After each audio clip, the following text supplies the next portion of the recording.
안녕하세요. 리얼프로입니다. 2020년부터 우리나라의 주민등록 인구가 감소하기 시작했는데요. 3년 만에 서초구 인구와 비슷한 41만 명 정도가 대한민국에서 사라졌습니다. 2021년 4분기에는 합계 출산율이 0.71로 떨어졌다는 충격적인 소식을 접하기도 했습니다. 출산율이 떨어지면서 태어나는 아기들의 숫자도 대폭 줄었는데요. 2021년에 태어난 아기들이 2015년에 태어난 아기들보다 무려 18만 명 정도 적었습니다. 오늘 영상에서는 우리나라의 인구 감소 상황과 인구 붕괴, 인구 절벽 시대에 직면한 부동산 시장의 판도 변화를 예측해 보겠습니다. 오늘 영상 주제가 마음에 드시면 구독과 좋아요 부탁드립니다. 요즘 주변에서 아기 울음소리를 듣기가 힘드시죠?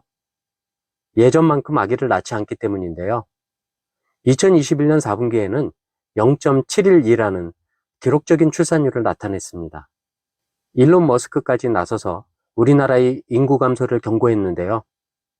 작년 5월에는 그가 적은 트위터 글이 기사화되기도 했죠. 세계은행에서 발표한 국가별 출산율 순위를 게시하면서 이런 내용을 트윗했습니다. 한국과 홍콩은 가장 빠른 인구 붕괴를 경험하고 있다. 참고로 여성당 2.1명의 자녀가 교체 출산율이다 라고 말이죠. 일론 머스크가 인용한 도표에서는 200개 나라 중 우리나라가 200위를 차지했다고 표시되어 있습니다. 도표 순위는 2020년 합계 출산율 기준이었고요. 머스크가 언급한 교체 출산율은 현재의 인구 수준을 유지하는 데 필요한 합계 출산율을 말합니다. 세계은행 홈페이지에는 세계 각국의 합계 출산율이 도표로 정리되어 있는데요. 일론 머스크가 인용한 도표에는 중국이 포함되어 있지 않았는데 여기에는 포함되어 있었습니다. 2012년부터 인구가 감소하기 시작한 일본의 합계 출산율은 1.34명으로 192입니다. 작년부터 인구가 감소하기 시작했다는 중국의 합계 출산율은 1.28명으로 195위이고요. 합계 출산율이 0.84명인 우리나라의 인구 감소가 2020년부터 시작된 것이 신기할 정도입니다.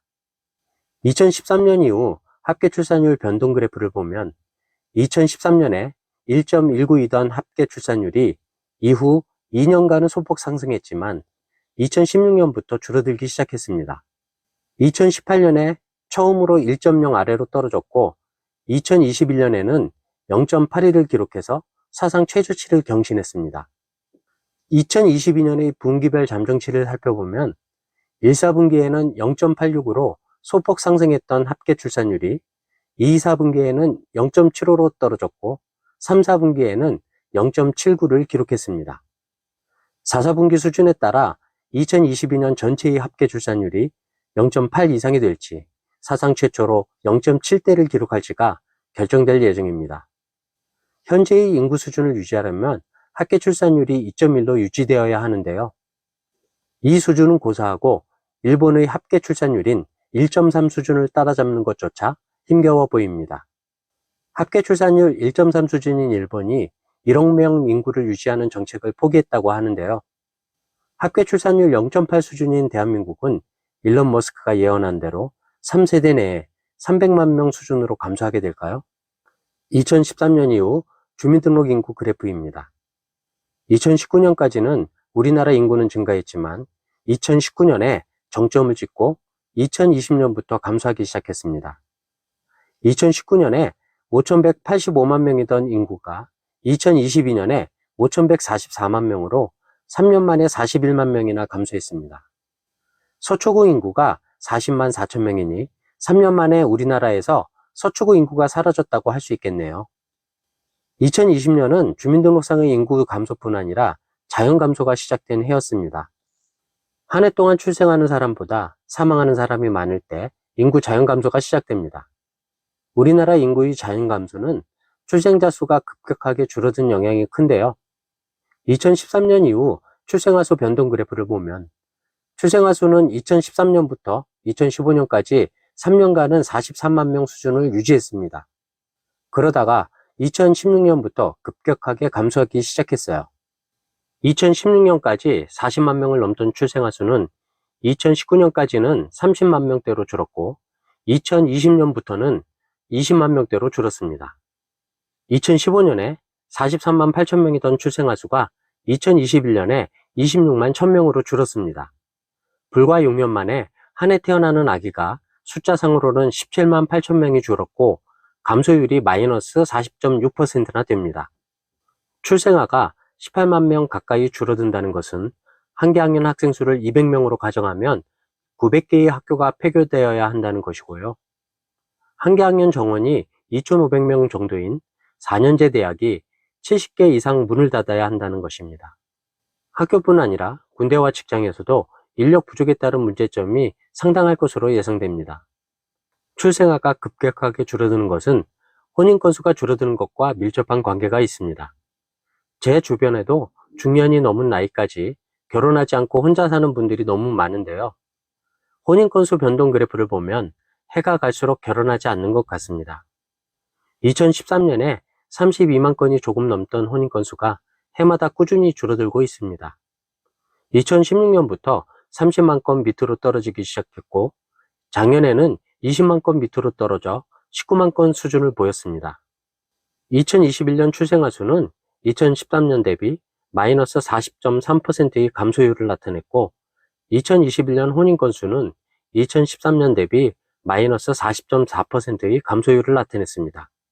결혼하지 않으니 아이도 낳지 않은 것을 보여줍니다. 출생아 수와 혼인 건수 그래프를 같이 놓고 보면 2020년과 2021년 사이에 출생아 수 감소폭은 줄어드는 반면 혼인 건수 감소폭은 더욱 커졌는데요. 코로나19로 인해 혼인 건수가 더욱 줄어든 영향도 있고요. 2020년과 2021년에 주택 가격이 급등한 것도 결혼을 꺼리는 이유 중 하나가 되었겠죠. 혼인 건수 감소와 더불어 자녀를 낳더라도 하나만 낳고 둘째 이상을 두지 않는 것 역시 출생아 수 감소에 영향을 미쳤습니다. 출산 순위별 출산 비중 그래프를 보면 첫째의 출산 비중은 꾸준히 늘어나는 반면 둘째와 셋 이상의 자녀를 출산하는 비중은 꾸준히 줄어들고 있습니다. 지금까지 가족 단위의 기준은 4인 가족이었는데요. 국평 아파트의 방 개수가 3개인 것도 4인 가족과 무관하지 않습니다. 그렇지만 앞으로는 3인 가족이 새로운 기준이 될 수도 있을 것 같습니다. 산모들이 갈수록 아이를 늦게 출산하는 것도 출산율 저하의 원인 중 하나입니다.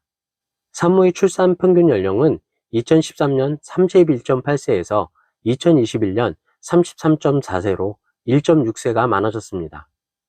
산모들이 첫 아이를 늦게 낳으니 둘째를 낳는 것이 너무 힘든 것 같습니다. 아이를 갈수록 늦게 출산하는 것은 결혼이 늦어지는 영향이 큰 것 같은데요. 여자들의 초음 평균 연령은 2013년 29.6세에서 2021년 31.1세로 1.5세가 많아졌습니다. 여자 초음 평균 연령과 산모 출산 평균 연령 그래프를 같이 놓고 보면 두 항목 모두 나란히 우상향하고 있습니다. 출산율 저하는 유소년 인구에 비해 고령 인구가 늘어나는 현상을 더욱 심화시킵니다. 0세부터 14세까지의 유소년 인구 100명당 65세 이상의 고령 인구 숫자를 지수화한 것이 고령화 지수인데요. 2015년까지 100 미만이던 고령화 지수는 2016년부터 100을 넘기더니 2022년에는 무려 157.3을 기록했습니다. 2013년과 2014년의 지수 차이는 5.8이었는데 2021년과 2022년의 지수 차이는 12.8을 기록했습니다. 8년 만에 고령화 지수 상승 수치가 2배 이상이 된 것인데요. 가속화되는 추세를 감안하면 2025년에는 고령화 지수가 200을 넘길 것으로 예상됩니다. 대한민국은 전체적인 인구가 줄어들고 있고 젊은이와 어린이는 그보다 훨씬 빠르게 줄어들고 있는데 노인만 늘어나고 있습니다. 천문학적인 예산을 투입하고도 이렇게 된 원인을 찾는 것조차 시간이 아까울 정도로 인구 감소는 발등에 떨어져서 살속을 파고드는 불똥이 되었습니다. 원인을 규명한다고 시간을 낭비하기보다는 대책 마련이 시급하다고 할 수 있는데요. 우리나라는 국가의 전망이 달린 교육과 국방, 산업 분야에서 인구 감소의 충격을 해소할 준비가 얼마나 되어 있을까요? 영상 중간에 잠깐 언급했지만 한 번 더 정리해 볼게요. 2021년 태어난 아기 숫자는 2016년에 비해 약 18만 명 정도 적었습니다. 출생아 수가 18만 명 줄어들 때 생길 수 있는 일입니다. 한 개 학년 학생 수를 200명으로 잡으면 2021년 태어난 아기들이 초등학교에 입학하게 될 2028년에는 900개의 초등학교가 남아돌게 됩니다. 그 후로 6년 후인 2034년에는 한 개 학년 2,500명 정원인 4년제 대학교가 70개 이상 남아돌게 됩니다. 초등학교부터 대학교까지 학교들이 폐교가 이어질 것이고 많은 교직원들이 일자리를 잃게 될 것입니다. 2034년에는 현역 입영 대상 남자 인구가 2022년보다 8만 7천 명 가까이 줄게 되는데요. 병력 규모를 유지하기 위해서는 직업군인 숫자를 대폭 늘리거나 여자들도 군대에 가야 할 것 같습니다. 20년 후인 2043년에는 현역 입영 대상 남자 인구가 2022년의 절반도 되지 않아 군인 숫자를 대폭 줄이거나 상당수의 무기체계를 무인 전투 시스템으로 전환시켜야 할 것이고요. 산업 분야의 인력 부족도 국방 분야와 다르지 않을 텐데요. 정년 연장과 산업 로봇 확충, 적극적인 이민 정책 등 인력 부족을 해소할 대책을 서둘러 마련해야 합니다.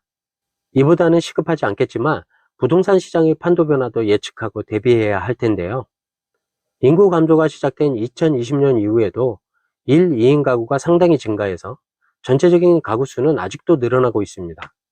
지금 당장 전체적인 가구 수가 줄어들지 않겠지만 머지않아 가구 수마저 감소세로 전환될 것으로 예상됩니다. 가구 수가 줄어들기 시작하면 수요 감소는 가시화될 것이고 주택보다는 수익형 부동산이 먼저 타격을 입을 것으로 예상됩니다. 수요 감소가 가시화되면 자연스레 공급마저 위축될 것으로 예상됩니다. 공급이 위축되면 노후 주택보다는 신축 주택의 경쟁력이 높아지기 마련인데요. 따라서 기존 주택 매수보다는 분양시장에 관심을 가질 것을 권합니다. 신규 분양 중에서도 개발 호재가 있는 지역의 소형 평형 아파트를 공략해 보는 것이 바람직합니다. 아파트를 분양받을 지역이 꾸준히 인구가 증가하는 곳이라면 더욱 좋을 것이고요. 우리나라 전체 인구는 감소하고 있지만 세종시와 평택시, 화성시는 매년 10,000명 이상이 꾸준히 늘어나고 있는 대표적인 인구 증가 지역이므로 관심을 가져야 합니다. 위기는 기회이기도 합니다. 우리나라가 인구 붕괴를 잘 극복하면 앞으로 인류 전체가 겪을 인구 감소의 부작용을 해결할 열쇠를 찾게 될 수도 있을 텐데요.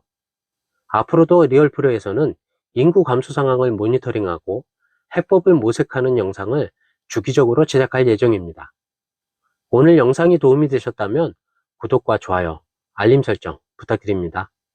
시청해 주셔서 감사합니다.